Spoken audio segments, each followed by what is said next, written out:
দক্ষিণ জাম্বুরা এলাকার একটি দোকানের শাটার ভেঙে ফেলে চোরের দল। গতকাল গভীর রাতে একটি হোটেলের মধ্যে হানা দেয় চোরের দল।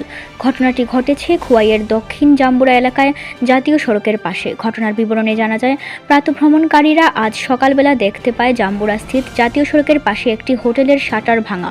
সাথে সাথে খবর দেওয়া হয় দোকানের মালিককে। দোকানের মালিক এসে দেখতে পায় ভ্রমণকারীদের খবরটি সঠিক। দোকান ঘর থেকে কোনো কিছু চুরি হয়নি বলে জানা যায়। সিসিটিভি পরীক্ষা করে দেখতে পায় চোরের দল যখন শাটার ভাঙছিল তখন দোকান ঘরের বাইরের সিসি ক্যামেরাটির অস্পষ্ট ছিল। সিসিটিভির মধ্যে দিয়ে কোনো কিছু শনাক্ত করা যায়নি। খবর দেওয়া হয় পুলিশকে। পুলিশ তদন্ত শুরু করেছে। রাত্রে দোকান বন্ধ 10টা সাড়ে 10টা থেকে দোকান বন্ধ করা হয়েছে। তারপরে তো আমরা বাড়িতে গেছি তো হঠাৎ করে ভোরবেলা মর্নিং ওয়াক অনেকে হাঁটতে বেরিয়েছে। তো বাইরে এসে কইতেছে তোমরা দোকানের শাটার খোলা। তো আমরা আয়া দেখলাম যে একটা দোকানের শাটার এটা সবটা মানে ভাঙ্গা লেছে, আর এটার ভিতরে মানে চেষ্টা করছে ভাঙবার পারছে না আর কি। আর সম্ভবত মানে সিসি আসছিল, সিসির ভিতরে স্প্রে দিয়া সিসিটারে ব্লার করে দিয়েছে আর কি।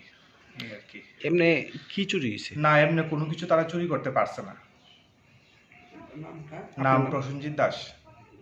Bureau report, Dharmanagar news online.